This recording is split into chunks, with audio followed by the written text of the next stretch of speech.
Good evening. My name is Frank, and I'm an addict. First, I'd like to thank the board and the council for inviting me here, and even more importantly, I'd like to thank all of you for coming and spending your time, giving me your attention. I learned when I first got clean that you have to give it away to keep it, and God only knows how much I want to keep what I have. In 1985, a stroke from the above got me clean, and my life began anew.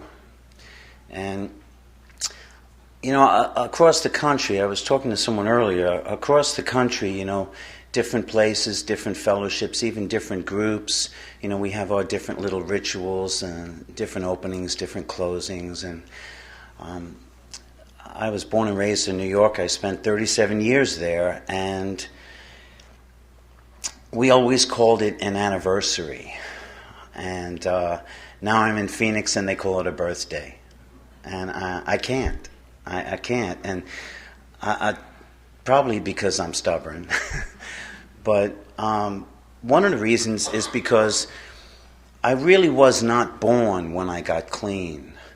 And it took me many years to accept the person that I was as part of who I am.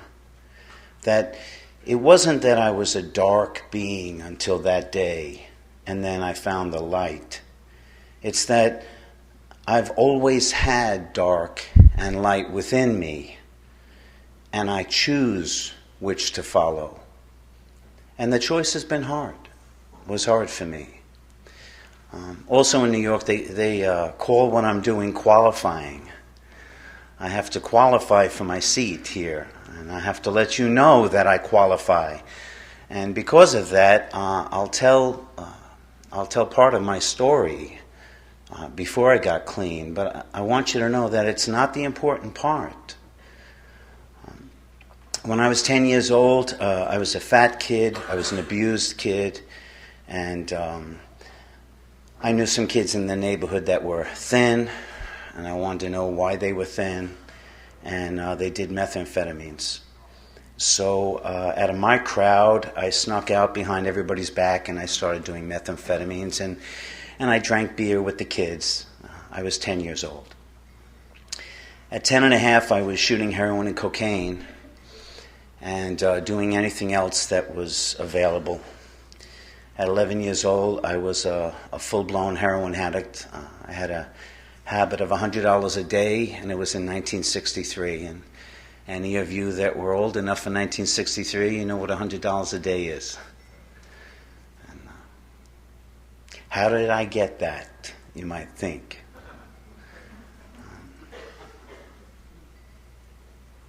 I sold my being. I sold my values. I sold my dreams. I sold my hope. I sold my heart. I sold my family and my friends. I gave up my life. Because I was blessed, I see that today, to have found relief. For I needed relief. I needed relief. I was violently molested by someone that was very close to me when I was 3. And I carried that pain. I carried it so deep that I didn't even remember it for many, many years.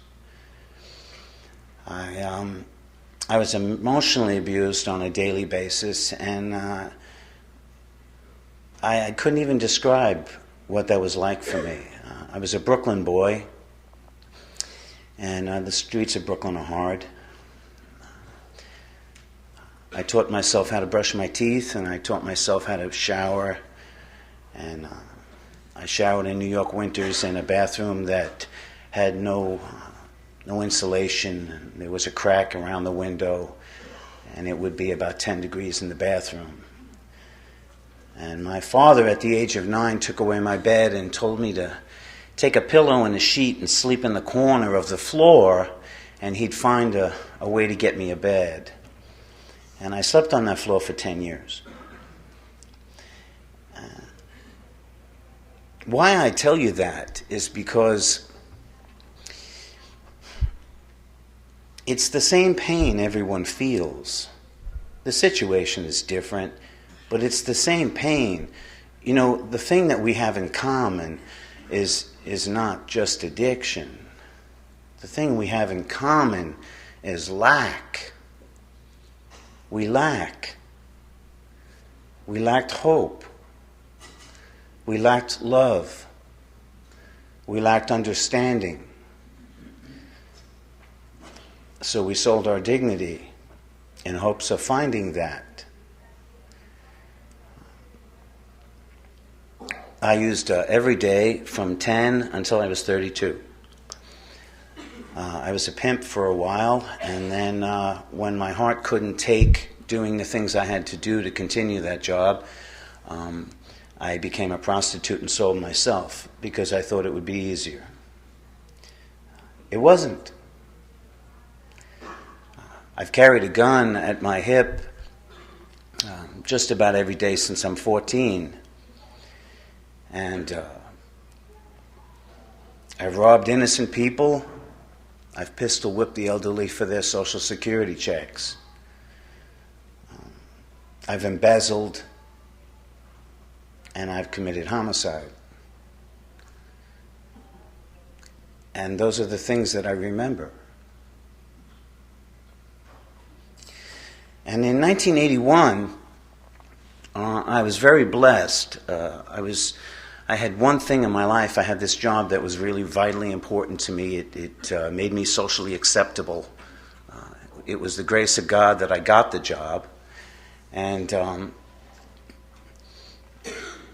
they found out I had hepatitis a few times, and I was always coming in late, and it was a terrible situation. And they found out. They put me on light duty.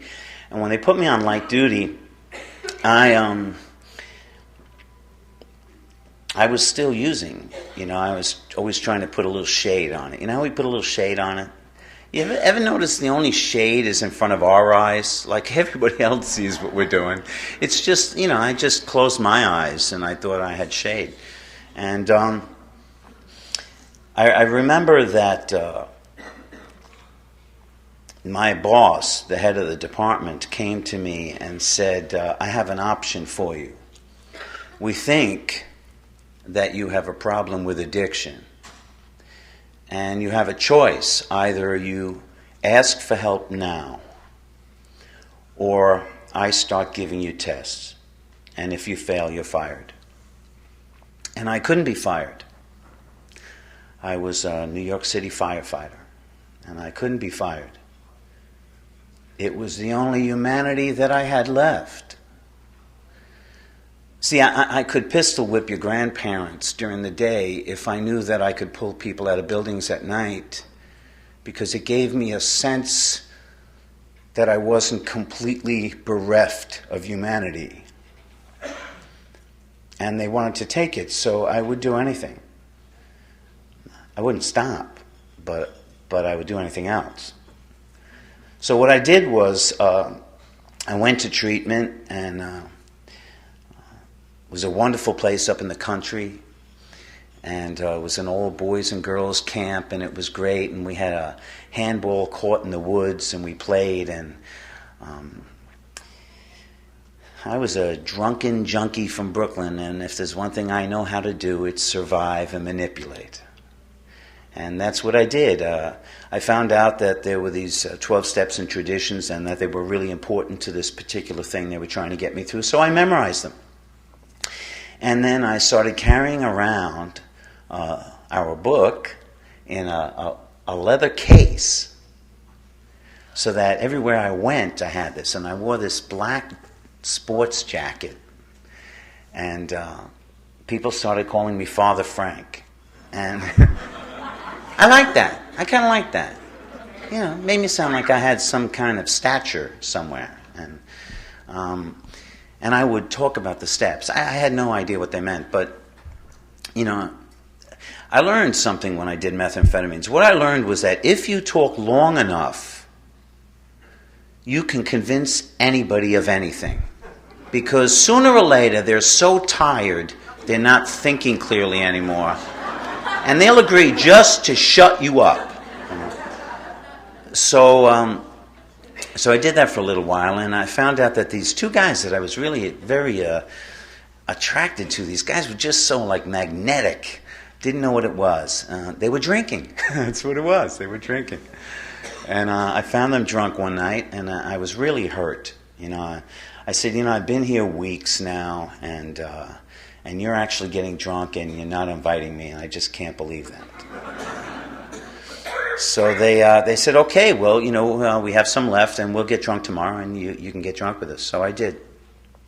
And I remember waking up at dawn in the grass outside the main building with vomit all over my clothes and not getting caught. And I thought, I'm the man.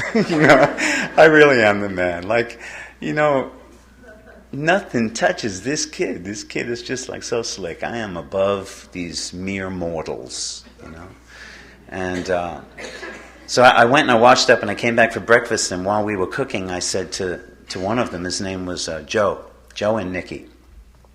And I said, all right, so when are we going to get high again? And they said, what? I said, well, when are we going to get high? They said, we got high last night. And I said, and your point would be? And they said, well, we don't have anything else. And I said, well, what I'd like to do is I'd like to shoot a little dope. And they said, you're in the middle of the country. You're like 150 miles from any city. What are you going to do? So I stole a truck that they used at the place, and I drove into town, and I took a bus down to New York City, and I bought 3 bundles of heroin, and that was the last thing I really remembered. I shot one bundle in the bathroom of the bus on the way north, and I woke up pretty stoned in the bus depot of the town, and this cab driver was shaking me awake, and he said, I found the one drunken cab driver in the entire town, and he said, they called the sheriff. You better get out of here. I had OD'd in the bathroom. The bus driver threw me off at my stop, and the cab driver drove me back onto campus. And it's about 2 a.m, and this cab is weaving its way through, and I know that I'm busted. And I wake up in the morning and I go to breakfast, and nobody said anything. And I thought, I am Father Frank. I am. Now there is nothing that anybody could ever do to me, because I can sail above all of you. So the fire department picked me up and brought me down, and on the way down, I remember this guy. He was a very old-time alcoholic, and he was very wise, and I was afraid because I thought he'd catch me, so I took steps the whole way back to New York. And as we came over the hill in New Jersey and I could see the skyscrapers, my stomach flipped because I was home. And I knew what that meant. I knew what that meant. I knew that meant that I had to hurt you because I didn't know what else to do. I knew that meant that I had to run. I knew that the terror was back. That terror that never left my heart. That desperation, that utter loneliness. So I got back into town, and they said to me, Frank, listen, there's this other fireman's nephew, and he's in the firehouse here. And before you go, would you do us a favor? You did so great. Would you come in and talk him into going into treatment? And I wanted to go cop, and I thought, all right, let's make it quick. And I go inside, and I sit down with this guy, and all the counselors are standing around, and I said to the guy, okay, listen, it's a really great place. You got to go. And he said, no, I don't think so. I said, no, it's really great. Honest, it's great. It's wonderful. I feel so good. There's light in my heart. My life is anew. This is wonderful. You need to try this. And he said, I don't know. And I sat there for an hour, and I started to get, just shaky. I didn't want to sit there anymore, and this guy was really starting to aggravate me. And he said, could I go to the bathroom? And I said, yeah, I'll go with you. And we went in the bathroom, and I threw him through the stall of the bathroom door, and I put his head by the toilet, and I had my hands around his neck, and I said, either you're going to treatment or I'm going to kill you right here in the bathroom. And the kid said, I'll go. All right, I'll go. Now we came out, and I said, he's going. And they said, are you going? I had my arm around him, and he said, yeah, I'm going. I'm going right now. They said, all right. And they took him away, and I got my bag, and I left, and I copped. And I knew that they would give me urines. I knew that. And I went to my mother, and I said, listen, I couldn't stop. I'm still using, and I'm going to lose the job. And I need you to do me a favor. I need you to pee in a cup every morning for me. My mother was 70 years old. And she said, oh, God, if you lose this job. And I said, I'm going to stop, Tom. I'm really going to stop. It's just, I'm so sick. You don't want to see me sick.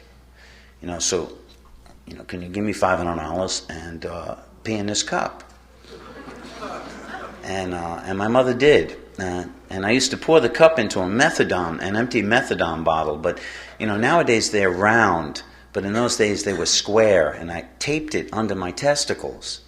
And I wore that bottle for 4 years, day and night, because they would actually come to my house in the middle of the night, knock on the door, and want me to pee. So it had to be there. And I want you to know that I actually have a dent. I do. I have a dent. Which reminds me on a regular basis of where I come from. So for 4 years, this old lady had to, pee in a cup, which was probably pretty degrading. She was born in 1915. I mean, this was, a lady. She was a lady. She was my mom. We'd call her an enabler today.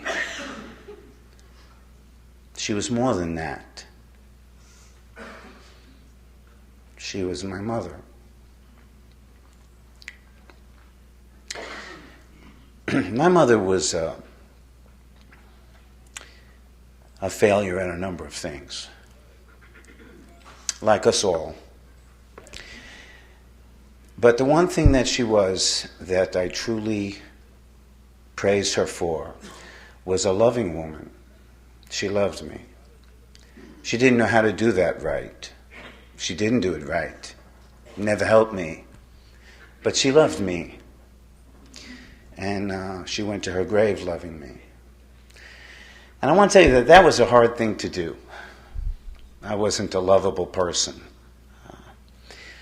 I was the kid that you tell your kids to stay away from. I was the man that degraded women.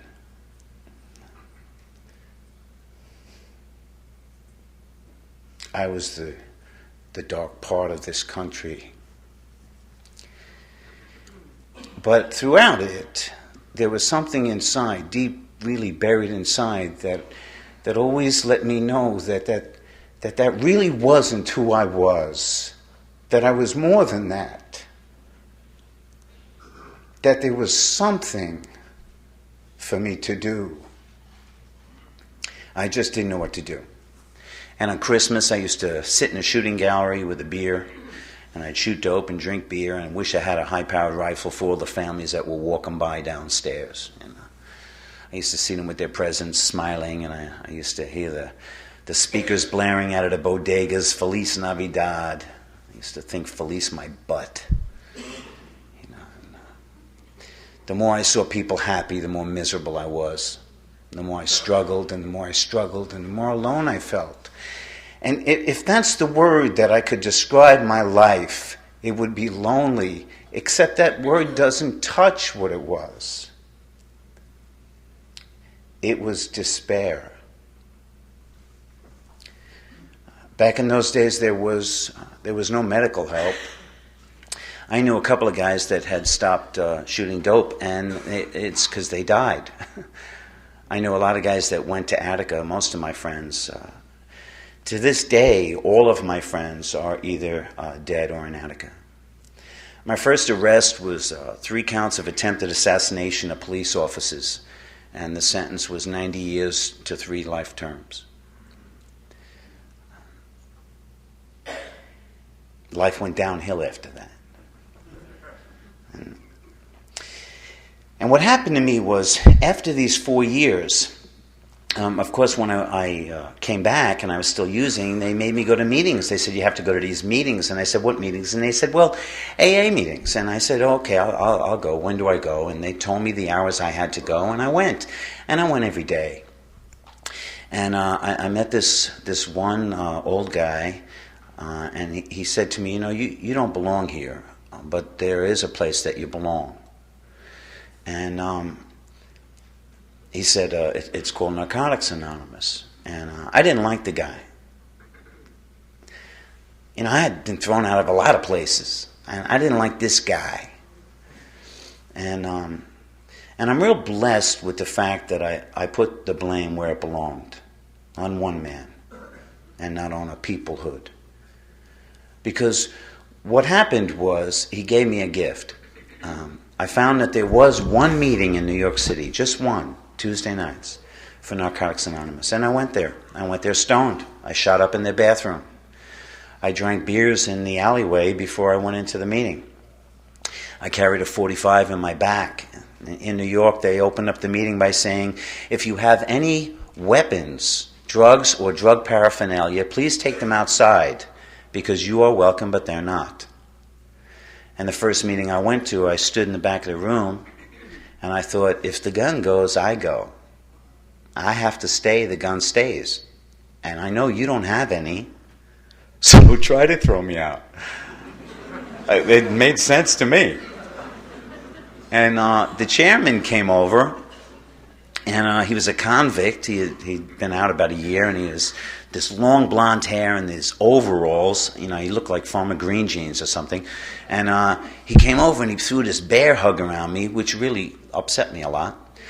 And his hand placed on the gun. And I waited for the conflict. And he didn't say anything. And I felt safer. And, I'm sure you've been at meetings and you've seen the person in the back that's still stoned. The person leans against the wall trying to stay awake. The person that nods and licks their shoelaces. You've seen that all the time. Well, that was me. And at the end of every meeting, the entire group would turn around. And it wasn't the only meeting I went to. I went to 6 AA meetings all week, and I went to this meeting on Tuesday. And everybody at every meeting would always say, Frank, would you like to share? And I would lift my head up, stoned out of my face, and I'd say, yeah. Life is horrible.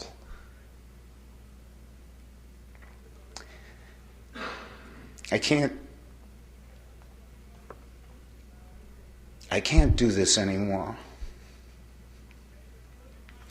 But there was this great thing. There was this guy named Tony. And Tony, every Tuesday when I came, he went only to the NA meeting. Every time I came, he would drag himself down the block, and he'd be all beat up and cut up, and he was a crackhead. And I felt great because I knew he had a horrendous weekend, because we were the only two that were still using. And I couldn't put more than 2 days together, and he couldn't put a week together because he couldn't get through the weekend. So every Tuesday I was so happy to see Tony. There was hope for me. And one day he showed up and he said, I have a week clean. So I left. See, I learned something. I truly learned something. I learned that there is hope for you. For you. Not for me. Because you don't understand what I feel. You don't live my torment. You don't know how absent I am from God. So I made a decision based on all this talk about God that I kept hearing. And I left the meeting. I was I was riding a Harley Davidson, and I went outside, and I remember looking up at the sky, and I said, if you're there, I dare you to take my life. I'm going to do my best to give it to you. And it's up to you what to do. And I went on the worst 4-year run of my life. I was slamming $400 a day. I was pistol whipping, robbing anybody that came within 100 feet of me. Never put a mask on my face. I didn't give a damn. I robbed a firehouse. I robbed everybody. I stole. I sold a 15-year-old girl. I told her I loved her so that I could use her so I could use. I got endocarditis. I got osteomyelitis. I got hepatitis 3 times. I got pancreatitis. I had prostatitis. And I got caught. I was on light duty again from the hepatitis, and still giving my mother's urine in. My mother actually tested positive for pot one day, and it really peed me off. Because I got in a lot of trouble for that, you know? They said, man, you tested positive for pot. I said, hey, man, I don't smoke pot. They said, no, your urine's positive for pot. I said, I'm telling you, if I could really let you know, I know there's no pot in this urine. And they said, no, there's pot in the urine. And I got in a lot of trouble, you know? I went home and I said to my mother, what are you doing? Like, if you're going to smoke pot, then give me advance notice or something, you know? My mother says, well, every time I'm coming somewhere to give you money, I'm driving downtown, there's the kids on the train, they smoke pot, I sit there, I try not to get hurt, you know, and I smell it, and maybe that happens. I said, then take a bus or something, you know? No sensitivity she had, you know? So anyway, I lost my place. What happened was I burnt out. And I had said it at lunch to Father Bob that I didn't do anything differently. That God graced me with His love. And in my ignorance, I thought it was the first grace in my life. I thought it was the first time that a miracle had truly happened to me, because I broke a policeman's jaw and he was peed off, and then they locked me up, and then they told the fire department, and I was going to be fired, and I called the EAP, and the EAP was a guy named Malachi Corrigan, and he was an old alcoholic, and he said, get down here right away, and I did, 48 hours later. Got to go to treatment, you got to get high. So I went down, and he put me in treatment, and the fire commissioner, a guy by the name of Joe Hines, had the IG out looking for me to try to have me fired as an example to others, because they didn't want people like me around. Which is a common thread. I had been thrown out of the Boy Scouts. I'm not really sure why, but I remember walking out and they said, you're not like us. And I thought, well, I know that. Everybody tells me that. I was telling Father Bob, I was thrown out of a motorcycle gang for being too violent. And he said, yeah, that's like being thrown out of the stormtroopers, like the SS, you know what I mean? You are just too mean. It was bizarre. So being thrown out of someplace wasn't really new for me. But I had this sense that it was the end. I knew it was the end. Not of my using of my life. I just knew it was the end. And when I got to treatment, a treatment center much like Fellowship Hall, and something happened. I didn't do it. Something happened. I saw good people for the first time in my life. Good people. And the first people I related to were not the staff. They were the people in my bungalow. They were these 5 other men in my bungalow. One of them was a fireman. And I actually had a friend. We made friends. I had a friend I was 33 years old. I had a friend.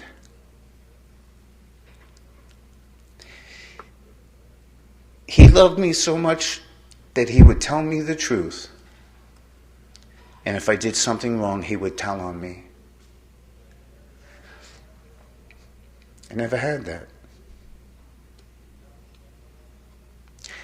So I did what they said. I just did everything that they said. And when it was time to leave, they told me, you really need more time than 30 days, and we'd like you to stay maybe another 30 days. And the fire department said, no, he's coming to court. They picked me up in a squad car, and they brought me down, and they gave me 9 criminal charges.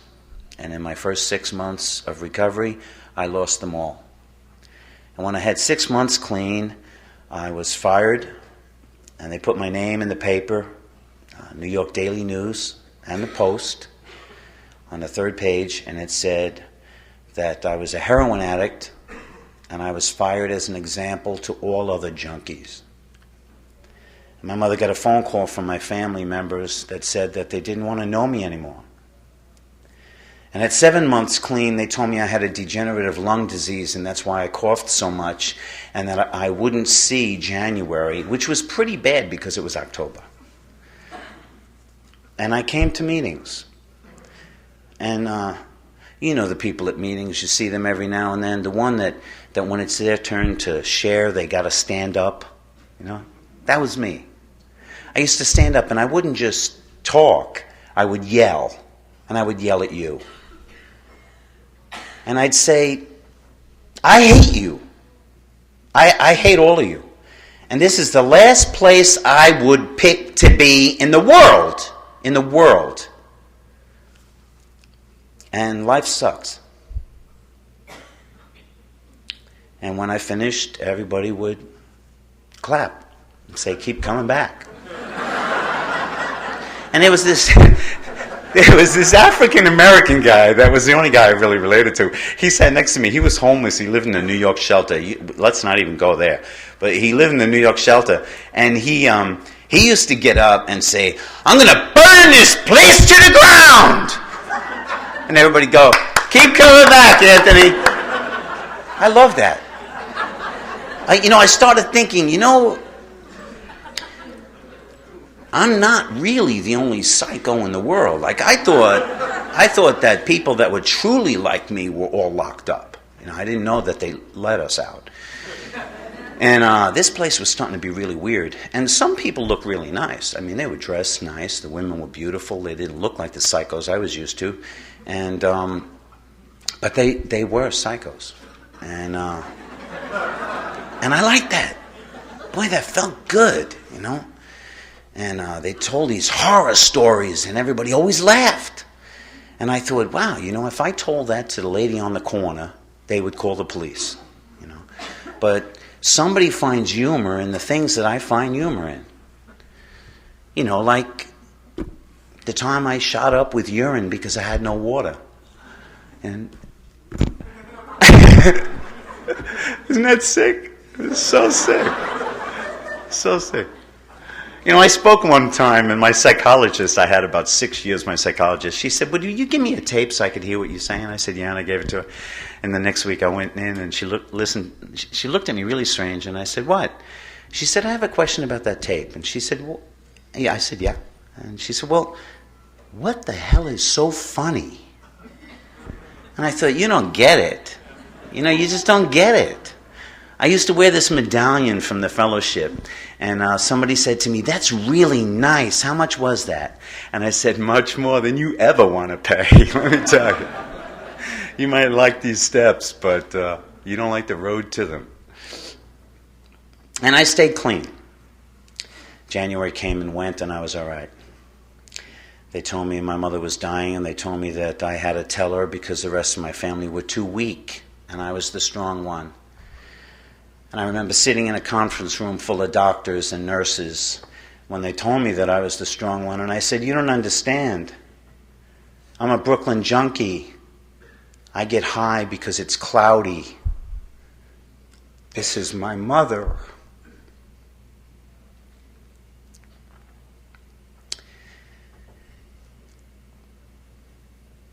And they said it'd be okay. So I told my mother she was dying, and I bathed her, and I wiped her, and I cleaned her,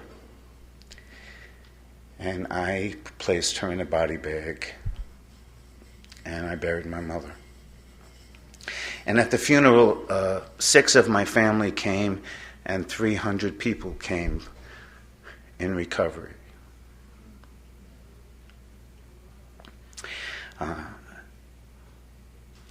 It's funny, when Frank said, in the car on the way here, we got around to the spiritual stuff,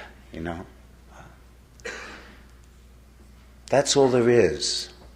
That's all there is to this program, is the spiritual stuff. If you do not love, you are not alive. Because that is the gift of God. For when you love another, you see the face of God. I've seen the face of God many times.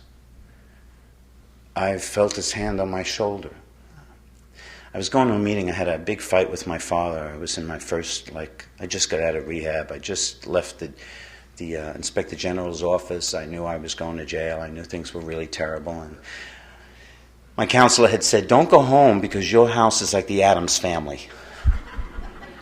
I said, well, I know that. But I'm clean now. It'll be different. So I went home. That 20 minutes was great. That was the best 20 minutes we ever had. And my father started in, and I started in, and we were screaming, and I looked up, and I was late for my meeting, and I ran to the train, and I missed the train, and as the train doors closed, I punched it, and I fractured a hand, and I was standing there just exploding with rage, and I waited for the next train, and it came, and I'm on the train going, come on, God, come on! And the old people were getting off, I'm saying, get off, you old lady! I was like, you know how that is, right? And I get all the way into New York, and I get off on Delancey Street, and I jump out, and I know I'm late, and I see a cab, and I jump in, and I said, St. Mark's Place, and the guy makes a turn, and we drive up to St. Mark's Place, and he makes a turn onto the